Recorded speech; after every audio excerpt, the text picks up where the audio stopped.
बिस्मिल्लाहिर्रहमानिर्रहीम। अस्सलाम वालेकुम नाज़रीन मोहतरम, मैं उमर फ़ारूक हूँ और आप मेरा फ़ेसबुक और यूट्यूब चैनल उमर स्पीक्स देख रहे हैं। जनाब, सबसे पहली और बड़ी ख़बर इमरान खान से मुतल्लिक, उनकी सेहत से मुतल्लिक कि इमरान खान को जेल में किस हालत में रखा गया है।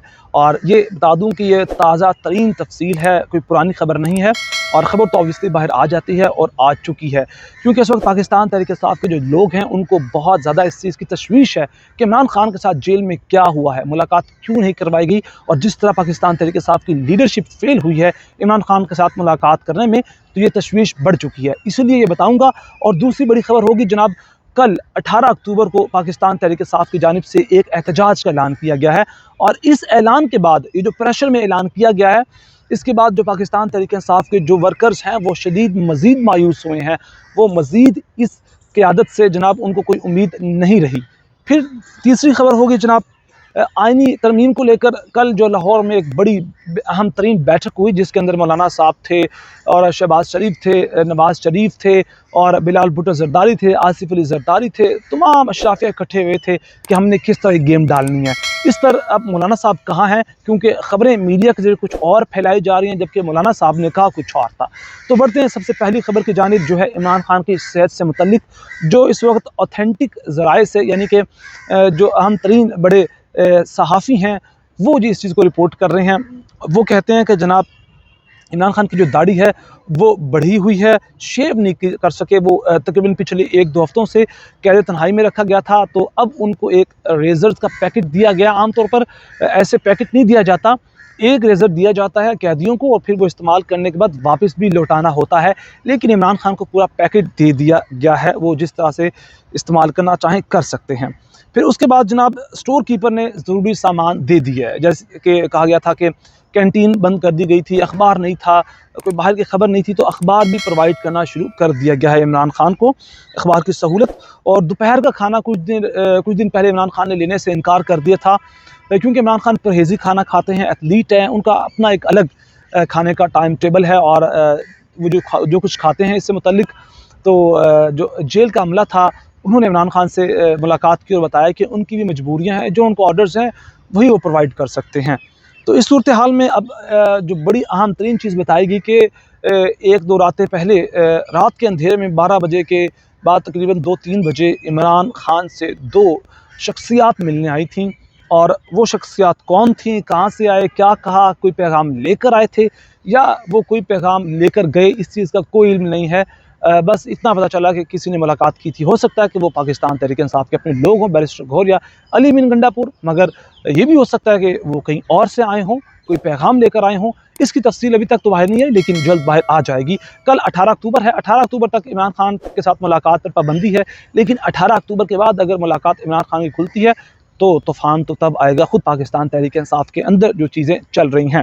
अब जनाब अब बात करेंगे 18 अक्टूबर को लेकर। एक चीज़ क्लियर है, कल का जो एहतजाज है ऐलान किया गया है, ये प्रेशर में ऐलान किया गया है, क्योंकि जिस तर्ज का एहतजाज कल कहा गया है कि होगा, अब अंदाज़ा कर लेंगे मुल्क भर में जहाँ जहाँ पाकिस्तान तहरीक-ए-इंसाफ के लोग हैं वहीं एहतजाज करेंगे। और इस तर्ज के एहतजाज से कोई फ़र्क नहीं पड़ने वाला।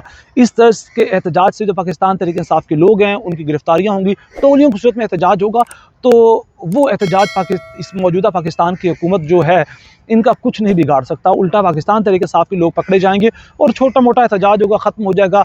ये लग ऐसा रहा है कि प्रेशर में आकर पाकिस्तान तहरीक-ए-इंसाफ की मौजूदा क़यादत में जो है इस चीज़ का ऐलान किया है, वरना अगर सही तगड़ा मजबूत और शानदार एहतजाज करना होता तो फिर ये इस्लामाबाद डी चौक की कॉल देते। और इसी पर जो पाकिस्तान तहरीक-ए-इंसाफ के कारकुनान हैं वो काफ़ी ज़्यादा मायूस हैं कि जनाब अगर आपने एहतजाज की कॉल देनी ही थी तो फिर भरपूर एहतजाज किया जाता, हम डी चौक पहुँचते, काफ़िले निकलते, जैसा कि पहले कहा गया था कि मुलाकात करवाओ, वरना यहाँ से लाहौर से काफ़िले निकलेंगे, इस्लामाबाद से निकलेंगे और चीज़ें होती। लेकिन उस तरह की चीज़ें सामने नहीं आई।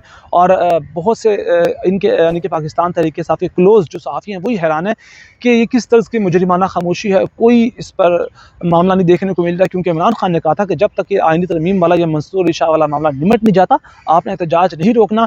लेकिन इस वक्त पाकिस्तान तहरीक-ए-इंसाफ जो कुछ इनकी क़यादत इस वक्त शदीद खामोश, और कोई वलवला कोई चीज़ नज़र नहीं आ रही। असद कैसर कल नज़र आए, उन्होंने आईनी तरमीम के बारे में बात की कि जनाब ये जो कह रहे हैं वो करेंगे नहीं, और जो करेंगे वो लग पता जाएगा आपको।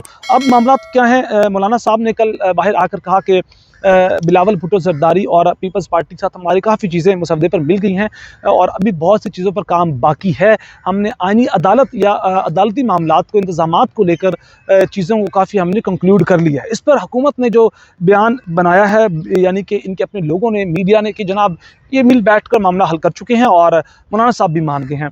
इस पर आपको मैं बता दूं कि कल जब मौलाना साहब थे और उनके साथ आज़म नज़ीर तारड़ थे और दीगर इनके लोग थे, इसहाक डार वगैरह, तो इसहाक डार और मौलाना साहब के अलावा जो आज़म नज़ीर तारड़ थे, इन दोनों की शक्लें बता रही थी कि मामला बने नहीं हैं और मौलाना साहब को थोड़ा हंसा कर पिक्चर लेके मीडिया पर रिलीज़ कर दी गई कि देखिए जी अब सब ठीक ठाक है, बेहतरीन, ऑल इज़ वेल। तो इस पर मौलाना साहब ने कहा मैं हंसा हूँ, फंसा नहीं हूँ। तो अब किन चीज़ों पर इनका इत्तेफाक नहीं हुआ, ये सबसे अहम तरीन चीज़ है जनाब। सबसे पहले कि वो जो आईनी अदालत थी, आईनी अदालत का सरबराह काजी फ़ायज़ ईसा, इन चीज़ों पर कोई इत्तेफाक नहीं हुआ, बल्कि आईनी बेंच पर मौलाना साहब ने कहा कि आईनी अदालत पर हम आपके साथ नहीं बैठते, आईनी बेंच बनाएं और उस बेंच के अंदर फिर देख लें किस तरह हमने जजेस को रखना है। उसके अलावा पैनल पर इत्तेफाक नहीं हुआ, क्योंकि एक चीज़ सामने आ रही है कि माइनस मंसूर अली शाह का फार्मूला सामने आ रहा है कि ठीक है, अगर हमारे काजी फ़ायज़ ईसा नहीं आते, आईनी अदालत नहीं बनती, तो फिर मंसूर अली शाह भी नहीं होंगे, और अगर मंसूर अली शाह नहीं आते हैं, मुनीब अख्तर भी नहीं आते हैं, तो एक पैनल दिया जाएगा 3 से 4 सीनियर तरीन जजेस का, उनमें से एक सिलेक्ट करना होगा। और उस पैनल के अंदर जो नाम हैं वो कोई ज़्यादा ढके छुपे नहीं हैं।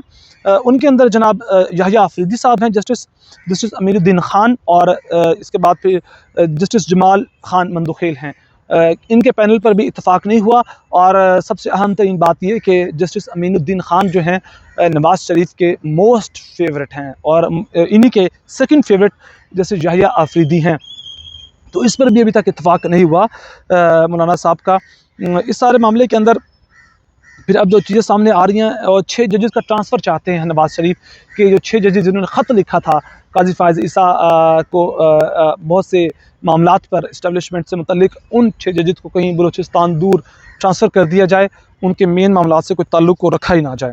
फिर नवाज़ शरीफ आर्टिकल 8 को चाहते हैं, बुनियादी इंसानी हकूक़ से मुतल्लिक, और मिलिट्री कोर्ट्स को वो बहुत सीरियस ले चुके हैं नवाज़ शरीफ। वो चाहते हैं कि मौलाना फजलुर रहमान इन मामलात पर ज़रूर साथ दें, क्योंकि इस वक्त जो चीज़ें सामने आ रही हैं वो ये हैं कि मौलाना साहब जो करते हैं वो करते हैं, लेकिन नवाज़ शरीफ चाहते हैं कि पाकिस्तान तहरीक-ए-इंसाफ को फुल रगड़ा लगाया जाए, दीवार के साथ लगाया जाए, नेस्तो नाबूद कर दिया जाए। उसके लिए आर्टिकल 8 के मामले पर चीज़ें करनी हैं और मिलिट्री कोर्ट्स की ज़रूरत है। आर्टिकल 8 जो बुनियादी इंसानी हकूक़ की बात करता है, और मिलिट्री कोर्ट्स का मामला तो फिर आपको पता ही है। मिलिट्री कोर्ट्स का मामला अगर सामने आता है तो सबसे बड़ा नुकसान खुद मौलाना साहब को होगा, क्योंकि आपको पता है कि मौलाना साहब जिस बेल्ट से ताल्लुक़ रखते हैं, वहाँ के जो लोग हैं वो सबसे बड़ा शिकार हैं इस मिलिट्री कोर्ट का। तो इस पर भी वो मौलाना साहब ने हाथ खड़े कर दिए कि जनाब ये जुल्म जो है हमसे आप मत करवाएं। तो इस वक्त ये मामलात हैं। और आज आसिफ अली जरदारी साहब ने जनाब सेनेट का इजलास बुला रखा है, आइन और कौमी असम्बली का इजलास बुला रखा है, लेकिन अहम तरीन बात यह है कि इन दोनों इजलास के एजेंडे में आइनी तरमीम कहीं शामिल नहीं है। बंदे नहीं मिल रहे और पाकिस्तान तहरीक-ए-इंसाफ के साथ बहुत कुछ हो रहा है, बंदे तोड़ने की कोशिश की जा रही है, प्रेशर डाला जा रहा है। और उस पर अहम तरीन चीज़ एक और ये कि जब क़यादत खामोश है, तितर बितर है और शदीद तर इख्तलाफात हैं पाकिस्तान तहरीक-ए-इंसाफ की मौजूदा क़यादत के अंदर, तो फिर दूसरे फ़रीक़ को तो मौका मिलता है कि वो अपना काम चलाए। ये सारे मामलात हैं। अपना बहुत सारा ख्याल रखेगा। चैनल को ज़रूर सब्सक्राइब कीजिएगा। अल्लाह निगहबान।